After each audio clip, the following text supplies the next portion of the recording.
Heat adaptation, obviously the biggest part of heat adaptation before you get to the race is to actually give yourself acute bouts of extreme heat. Just sort of sitting in high temperatures or low intensity exercise in high temperatures won't do it.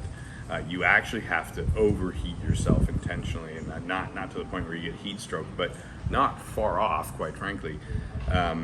We'll do a lot of things like putting the riders in saunas for extended amounts of time, or actually even having them maybe ride the trainer in a sauna occasionally. But you have to, or overdress in outside training. But you do actually have to have an acute short overheating. Now, what that causes your body to do is it actually retains more blood plasma volume, i.e. just more liquid in your blood, which allows your body to cool itself because there's more surface area to the blood in your bloodstream. You've got more blood, there's just more liquid in your body, so it cools off more easily, along with obviously staying hydrated longer because you have more plasma volume and more liquid in your blood. So that's the best way in training to get a heat adaptation. During the race, the key thing obviously is cold hydration. Sure, you can put ice on you, that'll help. Sure, you can stay as cool as you can until right before the start with a cooling vest, whatever else. But the biggest thing is just cold liquid in your belly, cold liquid over your head, keeping cold liquid on you at all times, or in you. One thing to avoid, however, is that just plain water tastes so good when you're really overheated and in a really long hot day.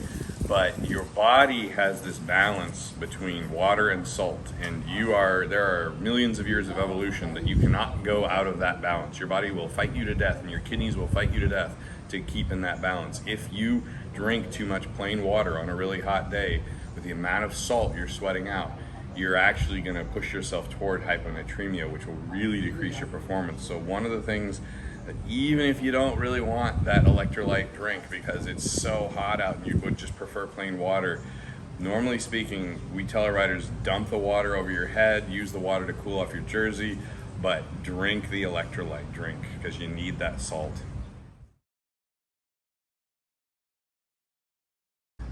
So, with those early breakaways with Magnus, you'd be surprised for the type of rider he is. I don't think it actually cost him as much as it might have appeared.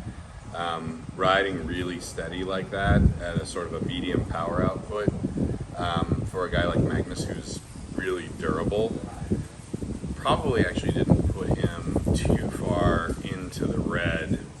So I think the rest day he was actually able to recover more than maybe most riders would have had they been out there like that. He's just a unique, he's very aerodynamic on his road bike. He's got a lot of resistance to long efforts like that.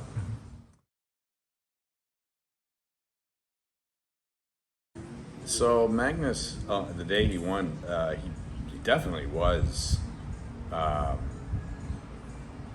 not one of the stronger riders in the breakaway. But I've seen him do this before, where he paces himself exactly right, and then he just gets back in the game with 500 meters to go, and then he's able to to open up the sprint. And now, how does he do that? That's a tough question because it's a very rare attribute in a rider. Magnus, and I've seen this in a few other riders in my lifetime, beginning with Malcolm Elliott way back in the day, that they're these sprinters that also can climb fairly well. Magnus fits into that category, but what happens is they can kind of just ride within their limits and ride like a very diesel sort of rhythm to keep the group close, or to to stay with maybe the first 10 guys, but maybe not quite only the first 5. So they're riding within themselves.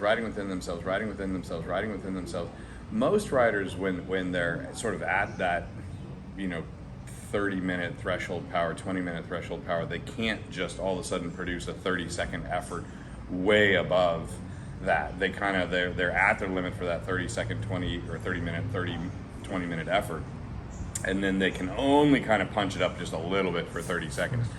Magnus has the unique ability, I mean, it's really just glycolytic power, that he can be at his 20-minute, 30-minute absolute limit, but then for 30 seconds, he can actually take it up a full 3 notches and actually draw into a massive amount of glycolytic power.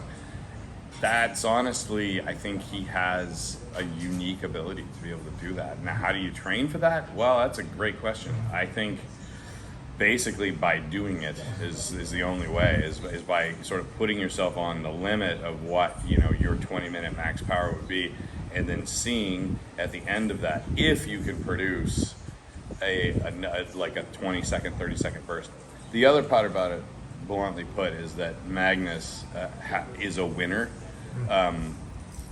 99% of riders in that situation would not have been able to win. Magnus finds a way to win even when he's not the strongest guy. He just basically made it happen with sheer